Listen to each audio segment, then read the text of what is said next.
Hello friends, मैं अमित कुमार आप सबका अपने इस चैनल पर हार्दिक स्वागत करता हूं। तो आप सबसे इतनी उम्मीद है कि आप लोग थोड़ी देर सुन के जाएँगे। तो चलिए हम लोग इस बारे में देखेंगे कि बिहार के जो आने वाले एग्ज़ाम हैं 72वीं बीपीएससी की, उसके रिगार्डिंग बिहार की जनगणना हमारे लिए इम्पोर्टेंट हो जाता है। इस जनगणना से लगभग 1 से 2 क्वेश्चन प्रतिवर्ष पूछे जाते हैं और इसके पूछे जाने की संभावना लगभग हर बार एक समान होती है। यदि आप लोग इस वीडियो में बने रहेंगे तो आपको बेनिफिट होने की संभावना रहेगी। आपको इस वीडियो में केवल ध्यान से सुनना है। बस इसको 1 से 2 बार सुन लीजिएगा तो आपके लगभग 1 से 2 क्वेश्चन कन्फर्म हो जाएँगे। आई होप आप सब समझ गए हैं। तो चलिए स्टार्ट करते हैं सेशन को और हम लोग देखेंगे बिहार की जनगणना 2011 की, ठीक है? और इसको भारत की जनगणना के साथ भी कंपेयर करेंगे। इससे पहले हम लोग कुछ फैक्ट्स को देख लेते हैं। तो भारत की पहली जनगणना 1872 ईस्वी में हुई थी, लॉर्ड मेयो के शासनकाल में। लॉर्ड मेयो का शासनकाल था 1869 से 72 के बीच में और इसके शासनकाल में कुछ कार्यों को देख लेते हैं, जिससे हमारी हिस्ट्री की रिवीजन भी हो जाएगी। तो ये काठियावाड़ में राजकोट कॉलेज का उद्घाटन किया था, जहाँ पर भारतीय जो प्रिंसेस थे, युवराज, उनको राजनीतिक प्रशिक्षण देने का काम किया जाता था, जिसे आज अजमेर में मेयो कॉलेज की स्थापना के नाम से जाना जाता है। और इसके द्वारा भारतीय सांख्यिकी सर्वेक्षण की स्थापना भी की गई थी, जिसको हम लोग बहुत बढ़िया से जितने भी आंकड़े हैं उसको एंजॉय कर पाते हैं और उसी के आधार पर अपना डेवलपमेंट कार्य कर पाते हैं। तो पहली सर्वेक्षण इसी के द्वारा की गई थी, लॉर्ड मेयो के द्वारा। इसके अलावा कृषि और वाणिज्य विभाग की स्थापना लॉर्ड मेयो के द्वारा ही की गई थी। केंद्र और प्रांतों के बीच जो राजस्व का एकत्रीकरण होता था, उसके बाद में जिनको बंटवारे के लेकर एक नई प्रणाली शुभारंभ की गई थी 1871 ईस्वी में लॉर्ड मेयो के द्वारा। और 1871 ईस्वी में ही प्रथम जनगणना इसी के काल में स्टार्ट की गई थी, जिसका रिपोर्ट 1872 में आया था और इसके द्वारा राज्यों में रेलवे व्यवस्था की शुभारंभ भी किया गया था। तो चलिए ये रहा लॉर्ड मेयो के बारे में कुछ फैक्ट, जिसका कार्य कर रहा था 1869 से 72 के बीच में और भारत का ये चौथा वायसराय था। पहला हमारा लॉर्ड कैनिंग था जो 1858 से 1862 के बीच में था। इसके अलावा हम लोग देखें तो ये 1872 में लॉर्ड मेयो के समय जब पहली जनगणना स्टार्ट हुई थी, उसके बाद भारत में नियमित जनगणना की जो शुरुआत है 1881 ईस्वी में लॉर्ड रिपन के समय हुई और ये 1872 का लॉर्ड मेयो के द्वारा जारी किया गया जनगणना, ये इनफॉर्मल था यानी अनियमित था और नियमित किया गया था 1881 में लॉर्ड रिपन के द्वारा। तो लॉर्ड रिपन के बारे में भी थोड़ी-सी पढ़ लेते हैं, जिसके हमारा हिस्ट्री की रिवीजन हो जाएगी। तो लॉर्ड रिपन 7वां वायसराय था भारत का और इसका कार्यकाल 1880 से 84 के बीच था। इसके कार्यकाल के दौरान अफ़गानिस्तान से संधि हुई थी। मैसूर के शासक का गद्दी की वापसी की गई थी 1881 में और श्रमिकों की दशा में सुधार करने के लिए प्रथम कारखाना अधिनियम 1881 में लॉर्ड रिपन के कार्यकाल में ही आया था। इसके अलावा सबसे महत्वपूर्ण कार्यों में देखें तो वर्नाकुलर प्रेस एक्ट की समाप्ति इसी के काल में और वित्तीय विकेंद्रीकरण की नीति का भी इस्टेब्लिश इसके द्वारा किया गया था। यानी पैसों का जो वितरण किया जाता है केंद्र और राज्यों के बीच में लॉर्ड रिपन के कार्यकाल के दौरान ही किया गया था। और इससे इम्पोर्टेंट जो फैक्ट है वो है कि स्थानीय स्वशासन संबंधी जो सरकारी प्रस्ताव है 1882 ईस्वी में लॉर्ड रिपन के काल में ही हुआ था। 2 इसमें बहुत महत्वपूर्ण टॉपिक्स हैं, पॉइंट्स हैं, जिसको बोल रहे हैं वर्नाकुलर प्रेस एक्ट की समाप्ति और स्थानीय स्वशासन की नींव रखना, जिसलिए भारत में स्थानीय स्वशासन के पिता भी बोला जाता है इसको लॉर्ड रिपन को। और लॉर्ड रिपन पूरे ब्रिटिश साम्राज्य में मात्र इकलौता ऐसा वायसराय था जो ईसाई नहीं था, ये एक यहूदी वायसराय था। इसके अलावा देखें तो तीसरा जो महत्वपूर्ण काम था इसके शासनकाल में सर विलियम हंटर की अध्यक्षता में शिक्षा आयोग की नियुक्ति की गई थी 1882 ईस्वी में। तो ये रहा लॉर्ड रिपन के समय का कार्यकाल और इसके समय में हुए कुछ महत्वपूर्ण काम। अब हम लोग अपनी प्रमुख जो टॉपिक है बिहार की जनगणना उसके बारे में जान लेते हैं। तो 1936 में जब उड़ीसा से बिहार अलग हुआ था, तो उसके बाद बिहार का पहला जनगणना हुआ था, जो नियमित रूप से था 1941 ईस्वी में और ये बिहार उड़ीसा से अलग होने के बाद हुआ था। और इसका 2011 का जनगणना ये भारत की 15वीं जनगणना थी, जिसके आयुक्त सी चंद्रमौली थे। तो चलिए हम लोग देखते हैं, ये 15वीं जनगणना के आयुक्त थे सी चंद्रमौली और 2011 की जनगणना का आदर्श वाक्य था हमारी जनगणना हमारा भविष्य। 2011 की जनगणना के अनुसार बिहार की कुल जनसंख्या थी 10,40,99,452, जिसको हम लोग in figure out 10 crore 41 lakh भी बोल देते हैं। जो भारत की कुल जनसंख्या थी 2011 में 121 करोड़, उसका लगभग 8.6% बिहार का जनसंख्या था। यानी भारत की जनसंख्या में बिहार की जनसंख्या का भागीदारी 8.6% थी 2011 में। जनसंख्या की दृष्टि से बिहार का स्थान उत्तर प्रदेश, महाराष्ट्र बाद में तीसरा स्थान है। यानी सबसे ज्यादा जनसंख्या वाला राज्य है हमारा उत्तर प्रदेश, दूसरे स्थान पर महाराष्ट्र और तीसरे स्थान पर है हमारा बिहार। तो चलिए 2011 की जनगणना आंकड़ों का तुलनात्मक अध्ययन कर लेंगे हम लोग बिहार और देश के साथ।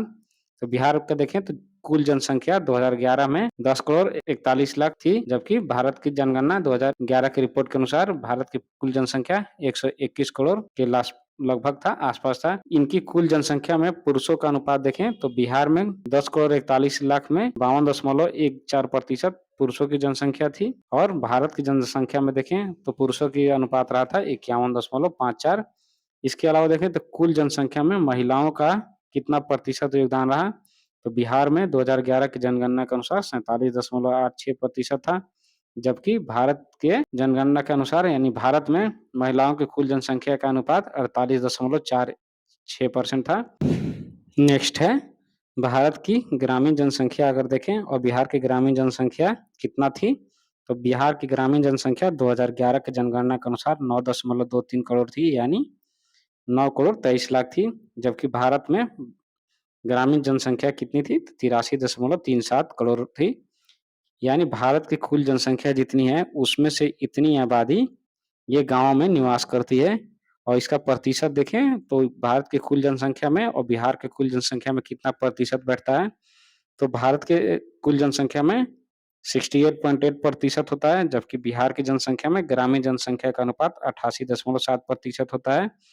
अब इसमें से 100 में से 88.7 को सब्ट्रैक्ट कर लेंगे, घटा लेंगे, तो हमारा शहरी जनसंख्या का अनुपात आ जाएगा जो 11.3% होता है। शहरी जनसंख्या देखें बिहार में तो 1.18 करोड़ यानी 1 करोड़ 18 लाख थी, और भारत की जनसंख्या में देखें तो शहरी जनसंख्या 37.71 करोड़ था, जो भारत की कुल जनसंख्या का 31.2% है। तो यहाँ पर हम लोग क्लियर कट गैप देख सकते हैं लगभग 19% का भारत का और बिहार की शहरी जनसंख्या में। और जिस प्रकार से हमारी शहरी जनसंख्या का अनुपात बढ़ता है उसी प्रकार से हमारा प्रोग्रेस भी दिखता है, डेवलपमेंट भी दिखता है। तो हमारे बिहार में जो शहरीकरण की वृद्धि है, जो 10 की वृद्धि निकाली जाती है, वो देखें तो 2001 से 11 के बीच में 0.8% था, जबकि भारत में 3.4% था। ये दोनों ही आंकड़े किसी भी देश के विकास के लिए अति महत्वपूर्ण तो है ही, लेकिन जिस प्रकार के आंकड़े हमारे आए हैं बिहार और भारत के, इससे हम लोगों को तेज गति से बढ़ना होगा। नेक्स्ट है 2001 से 2011 के दौरान 10 की वृद्धि दर कितनी रही, यानी जनसंख्या में कितने प्रतिशत का वृद्धि हुआ है, तो ये हुआ 25.42% बिहार में, और भारत का बात करें तो 17.7%। इसके अनुसार बिहार के लिंगानुपात देखें 2011 की जनगणना के अनुसार तो 918 रही थी, और भारत का 943। इस तरह के आंकड़े जो हैं बीपीएससी के द्वारा हर बार पूछे जाते हैं, तो आप लोग से उम्मीद है कि आप लोग पूरे ध्यान के साथ सुनेंगे, जिससे आपको आने वाले एग्जाम में इसकी बेनिफिट हो सकेगी। लिंगानुपात हमारे लिए काफी इंपॉर्टेंट है, ठीक है, और ग्रामीण शहरी जनसंख्या का अनुपात, ठीक है, तो ये आपको ध्यान में होनी चाहिए। तो लिंगानुपात में हम लोगों ने देख लिया कि बिहार का लिंगानुपात था 918, यानी 1000 लड़कों पर 918 लड़कियों की संख्या थी, और भारत में 1000 पर 943 महिलाओं की संख्या है। बाल लिंगानुपात देखें तो 0 से 6 वर्ष को इसमें काउंट किया जाता है, जिसमें बिहार की जनसंख्या में देखें तो बाल लिंगानुपात 935 है, जबकि भारत में 919 है। यानी यहाँ पर बिहार का स्थिति भारत से बेहतर है, अन्य राज्यों से थोड़ी सी बेहतर दिखती है, क्योंकि एवरेज जो हमारा भारत का 919 है और बिहार का 935 है। इसका मीनिंग ये है कि बिहार में जो बच्चियों का औसत जन्म दर है और सब स्टेट से लगभग या भारत के औसत से थोड़ा ज्यादा है। नेक्स्ट है बिहार का घनत्व कितना है, यानी बिहार के प्रति वर्ग किलोमीटर में रहने वाले लोगों की जनसंख्या कितनी है, तो ये है 1106 वर्ग किलोमीटर। ये भी एक आंकड़े ऐसे हैं जो एग्जाम में लगभग हर बार पूछे जाते हैं। वहीं भारत की जनसंख्या देखें तो 382 है पर किलोमीटर में, यानी भारत के घनत्व से बिहार का घनत्व लगभग 2.5 गुना से भी ज्यादा है, यानी 2.75 के लगभग है। इसके अलावा देखिए तो 0 से 14 वर्ष की आयु समूह की जो जनसंख्या प्रतिशत है 40.2% है और भारत में 30.9% है। इसके अलावा देखें तो 15 से 59 वर्ष की आयु की जनसंख्या प्रतिशत कितनी है या जिसको हम लोग कार्यशील जनसंख्या भी बोलते हैं, ये बिहार में 53.5% है जबकि भारत में 60.7% है। 60 वर्ष और उससे अधिक आयु समूह की जनसंख्या देखें तो बिहार में 6.3% है जबकि भारत में 8.48% है। आपसे उम्मीद है कि आप लोग ध्यान से सुनेंगे। नेक्स्ट है साक्षरता दर, ये भी काफ़ी इम्पोर्टेंट पोर्शन है जो बीपीएससी के एग्जाम में हर बार पूछे जाते हैं। ये आपके आंकड़े एकदम कंठस्थ होने चाहिए कि बिहार की साक्षरता दर 2011 की जनगणना के अनुसार 61.8% था और भारत का 74.04%। इसके अलावा देखिए तो पुरुष साक्षरता दर कितना था बिहार में 2011 में 71.2%, जबकि भारत में था 82.14%। यानी यहाँ पर हम लोग देख सकते हैं कि भारत की तुलना में बिहार का साक्षरता दर काफ़ी नीचे है। इसीलिए हम लोग साक्षरता में सबसे लास्ट पायदान वाले स्टेट माने जाते हैं 2011 की जनगणना के अनुसार। वहीं महिला साक्षरता दर देखें 51.5% है जबकि भारत में 65.42% है। साक्षरता दर में वृद्धि देखें तो 2001 से 2011 के बीच में कितने लोगों में साक्षरता बढ़ी है, तो बिहार में 17.9% जबकि भारत में 10.9% बढ़ी है। इसके अलावा देखिए तो ग्रामीण साक्षरता दर बिहार में 59.8% जबकि भारत में 67.8%। वहीं शहरी साक्षरता दर देखें तो बिहार में 76.9% जबकि भारत में 84.1% रहा है। अनुसूचित जाति का प्रतिशत कुल जनसंख्या में कितना रहा है, यानी इनकी पॉपुलेशन कितनी रही है, तो 15.72%। जो बिहार की कुल जनसंख्या है 10,40,99,452, उसमें 15.72% अनुसूचित जाति का हिस्सा है और भारत में 16.6% आबादी हमारे अनुसूचित जनजाति की जाति की है। इसके अलावा देखिए अनुसूचित जनजाति का कितना प्रतिशत है, तो ये है बिहार में 1.3%, जबकि भारत में 8.6%। यहीं से हम लोग देखते हैं कि रिजर्वेशन की जो पॉलिसी अपनाई जाती है सरकार के द्वारा, इन्हीं जनगणना के आंकड़ों के अनुसार दी जाती है। ठीक है, नेक्स्ट है बिहार में जनगणना 2011 के जो आंकड़े हैं, उसमें हर एक सेक्टर में और विभिन्न-विभिन्न सेक्टर्स में बिहार के कौन से जिले प्रथम, द्वितीय और तृतीय स्थान पर आते हैं। तो पहला देखिए तो सर्वाधिक क्षेत्रफल वाले 3 जिले यानी जिनकी एरिया ज़्यादा है बिहार के जिलों में, वो आता है पश्चिम चंपारण पहले पायदान पर, दूसरा है गया और तीसरा है पूर्वी चंपारण। इसमें पश्चिमी चंपारण और पूर्वी चंपारण उत्तरी बिहार का हिस्सा है जबकि गया दक्षिणी बिहार का हिस्सा है जो मगध के क्षेत्र में आता है। इसके अलावा हम लोग देखेंगे तो सबसे कम क्षेत्रफल वाले 3 जिले कौन से हैं? ये है पश्चिम चंपारण, गया और पूर्वी चंपारण। सबसे कम क्षेत्रफल वाले 3 जिले देखें तो इसमें आता है शिवहर, अरवल और शेखपुरा। इसके अलावा सर्वाधिक जो जनघनत्व है वो शिवहर जिला में ही पाया जाता है। नेक्स्ट है सर्वाधिक जनसंख्या वाले 3 जिले कौन से हैं? तो ये है पटना, पूर्वी चंपारण और मुजफ्फरपुर। सर्वाधिक जनसंख्या हमारे पटना जिला में निवास करती है। ठीक है, नेक्स्ट है, इसको याद कर सकते हैं पीपीएम से, यानी पटना, पूर्वी चंपारण, मुजफ्फरपुर। सबसे कम जनसंख्या वाले 3 जिले शेखपुरा, शिवहर और अरवल हैं। इसमें देखें तो शेखपुरा की जो जनसंख्या है 6.4 लाख है, जिसकी क्षेत्रफल भी बहुत कम है। इसके कारण इसका जो जनघनत्व है ये काफ़ी ऊँच हो जाता है। नेक्स्ट है सर्वाधिक जनसंख्या दशकीय वृद्धि वाले 3 जिले, यानी जिन जिलों में पिछले 10 वर्ष 2001 से 11 के बीच में जनसंख्या वृद्धि दर ज़्यादा हुई है, वो है मधेपुरा 31.1%, किशनगंज में हुए 30.44% और अररिया और खगड़िया में 30.2%। यानी हमारा इसका क्रम रहेगा प्रथम मधेपुरा, दूसरा किशनगंज, तीसरा अररिया और खगड़िया। इससे अलावा देखें तो सबसे कम जनसंख्या वाले 10 की वृद्धि वाले 3 जिले कौन से हैं?